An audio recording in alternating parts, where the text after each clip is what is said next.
اور اپنی رہی سہی قدر و قیمت بھی کھو بیٹھتے ہیں۔ تو کم ظرف لوگوں کا ابتدا سے یہی طرز عمل رہا ہے کہ وہ اہل ہنر کے مقابل تو نہیں آ سکتے، مگر وہ گالم گلوچ سے، زبان درازیوں سے، حسد کی آگ کو بھڑکانے کی کوشش کرتے ہیں، اور ان کی یہ باتیں ایسے لوگوں کو، ایسے بے ہنر لوگوں کو، ایسے کم ظرف لوگوں کو زمانے کی نظروں سے، زمانے کی نگاہوں سے گرا دیتی ہیں، کیونکہ بے ہنر لوگ اپنے گریبان میں نہیں جھانکتے، بلکہ وہ دوسروں کے گریبانوں کے تار گننے کی کوشش کرتے رہتے ہیں۔ حقیقت تو یہ ہے کہ اعتراف عظمت کے لیے بھی باعظمت انسان ہونا ضروری ہے۔ اگر کوئی کسی کی عزت کرتا ہے تو دراصل وہ خود کو معزز ثابت کرتا ہے۔ عظیم لوگ کسی حقیر کو حقیر نہیں سمجھتے، بلکہ اللہ تعالیٰ انہیں خود شناسی کی صلاحیت سے نوازتا ہے۔ وہ خود کو سب سے کمتر سمجھتے ہیں اور دوسروں کو وہ اعلیٰ تر سمجھتے ہیں، برتر سمجھتے ہیں، یعنی کہ ہنر مند لوگوں میں، اہل ظرف میں انکسار جو ہے وہ بے پناہ ہوتا ہے۔ تو وہی بات ہے، جیسے کہا جاتا ہے کہ جس درخت کی ڈالی پر پھل ہوتا ہے، یا جو درخت کی ڈالی پھل سے زیادہ لدی ہوتی ہے، وہ اسی قدر جھکی ہوتی ہے۔ اور اسی طرح وہ لوگ جو اپنے علم و ہنر میں ید طولہ رکھتے ہیں یا ماہر ہوتے ہیں، تو وہ اسی قدر منکسر المزاج ہوتے ہیں، عاجز پسند ہوتے ہیں، عاجزی اختیار کرتے ہیں۔ وہی بات ہے، جو عالی ظرف ہوتے ہیں ہمیشہ جھک کے ملتے ہیں، جو عالی ظرف ہوتے ہیں ہمیشہ جھک کے ملتے ہیں۔ دوسرا مصرع ہے، صراحی سر نگوں ہو کر، صراحی سر نگوں ہو کر بھرا کرتی ہے پیمان۔ تو اب بات وہی سامنے آ رہی ہے کہ دنیا میں ابتدا سے نیکی اور بدی، اچھائی اور برائی، حق اور ناحق کی کشمکش چلی آ رہی ہے۔ اس طرح زمانے میں اہل نااہل، مستحق غیر مستحق لوگوں کے مقابلے اور مقابلے کی دوڑ بھی ہمیشہ سے چلی آ رہی ہے یا موجود ہے۔ نااہل لوگ عموماً موقع پرست، ابن الوقت، خوش آمدید اور چڑھتے سورج کے پجاری ہوتے ہیں، اور یہ لوگ اسی قسم کے منفی ہتھ کنڈے استعمال کرتے ہیں اور ہنر مند اور قابل اور مستحق لوگوں کے مقابلے پر اتر آتے ہیں، بلکہ اکثر اوقات قابل اور مستحق لوگوں کو پیچھے چھوڑ جاتے ہیں اور معاشرے میں بڑے بڑے عہدوں، بڑے بڑے مرتبوں اور دنیاوی مال و دولت حاصل کرنے میں کامیاب ہو جاتے ہیں۔ یہی وجہ ہے کہ ہمارے معاشرے میں بڑے بڑے فنکار، بڑے بڑے شاعر، بڑے بڑے ادیب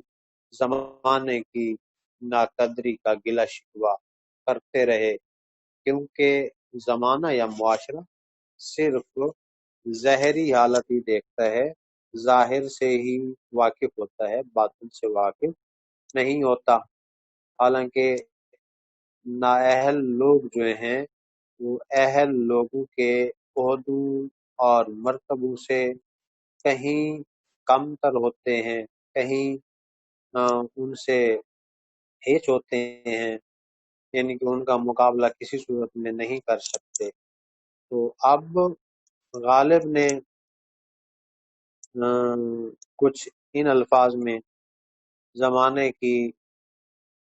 ناقدر شناسی کو ایسے بیان کیا۔ غالب فرماتے ہیں، ہمارے شعر ہیں اب صرف دل لگی کے اسد، ہمارے شعر ہیں اب صرف دل لگی کے اسد۔ دوسرا مصرع ہے، خلا کے فائدہ عرض ہنر میں خاک نہیں، خلا کے فائدہ عرض ہنر میں خاک نہیں۔ اب ہم نے دیکھا معاشرتی المیہ اور خصوصاً جو جاہل لوگ ہیں، جو کم ظرف لوگ ہیں، جنہیں بے ہنر کہا گیا ہے، یہ بے ہنر لوگ چالاکی، ہوشیاری سے منفی حربے استعمال کر کے ہنرمند اور فن کے ماہر لوگوں کے مقابلے پر اتر آتے ہیں، اور ایسے لوگ جو ہیں کچھ عرصے کے لیے شہرت اور عروج بھی حاصل کر لیتے ہیں، اور لوگوں کی زبانوں پر بھی ان کے نام چڑھ جاتے ہیں، یعنی کہ لوگ ان کی تعریف کرنا بھی شروع کر دیتے ہیں۔ لیکن جس طرح کاغذ کی ناؤ یعنی کہ کشتی زیادہ دیر تک پانی کی سطح پر نہیں تیرتی، اسی طرح سے یہ نقلی فنکار اور نقلی ہنرمند بھی شہرت کے آسمان پر زیادہ دیر تک اپنی چمک دمک نہیں دکھا پاتے، اور آخر کار ان بے ہنر لوگوں کی اصلیت، حقیقت ظاہر ہو جاتی ہے، اور یوں وہ لوگوں کے دلوں سے ہمیشہ کے لیے اتر جاتے ہیں، کیونکہ یہ قانون فطرت ہے کہ حقیقت کو زیادہ دیر تک جھٹلایا نہیں جا سکتا۔ جیسا کہ ایک بہت ہی عمدہ شعر ہے، حقیقت چھپ نہیں سکتی، حقیقت چھپ نہیں سکتی بناوٹ کے اصولوں سے، حقیقت چھپ نہیں سکتی بناوٹ کے اصولوں سے، کہ خوشبو آ نہیں سکتی کاغذ کے پھولوں سے، کہ خوشبو آ نہیں سکتی کاغذ کے پھولوں سے۔ مختصراً بے ہنر ابتدا سے ہی، شروع سے ہی اہل ہنر سے جلتے رہے، کیونکہ بے ہنر لوگوں کو حسد کا مرض ہوتا ہے، وہ خود کو نہیں دیکھتے بلکہ دوسروں کی عظمت سے حسد کرتے ہیں، اور حسد جو ہے ایک قلبی مرض ہے۔ اس مرض کے مریض اپنی ہی آگ میں جل کر ختم ہو جاتے ہیں۔ گستاخی، بے ادبی ان کی عادت ہوتی ہے، اور جگہ جگہ یہ اہل لوگوں کو نااہل ثابت کرنے کی بے سود کوشش کرتے ہیں، اور یہ فطری امر ہے کہ پستیاں ہمیشہ بلندیوں کو بھورا کرتی ہیں، جبکہ بلندیاں ایسی باتوں سے بے نیاز ہوتی ہیں، کیونکہ بلندیاں تو ہیں ہی بلند اور اعلیٰ و عرفہ۔ جیسا کہ ایک شعر ہے، میرے شعور نے رکھا مجھے غرور سے دور، میرے غرور نے رکھا مجھے غرور سے دور، میں آسماں پہ سہی پھر بھی ریگزار میں ہوں، میں آسماں پہ سہی پھر بھی ریگزار میں ہوں۔ تو بات وہی ثابت ہوئی کہ جب کوئی کم ظرف اپنی زبان سے اپنی تعریف کر رہا ہو تو وہ یہ سمجھے کہ اس کی یہ تعریف دائمی نہیں ہے بلکہ عارضی ہے۔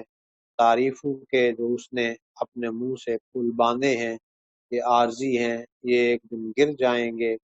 کیونکہ جو لوگ بلند ہیں، جو لوگ اہل ہنر ہیں، انہیں اپنی شہرت کے اظہار کی ضرورت نہیں ہوتی، جیسے خوشبو خود اپنا اظہار ہوتی ہے، خوشبو کسی اعلان یا اشتہار کی محتاج نہیں۔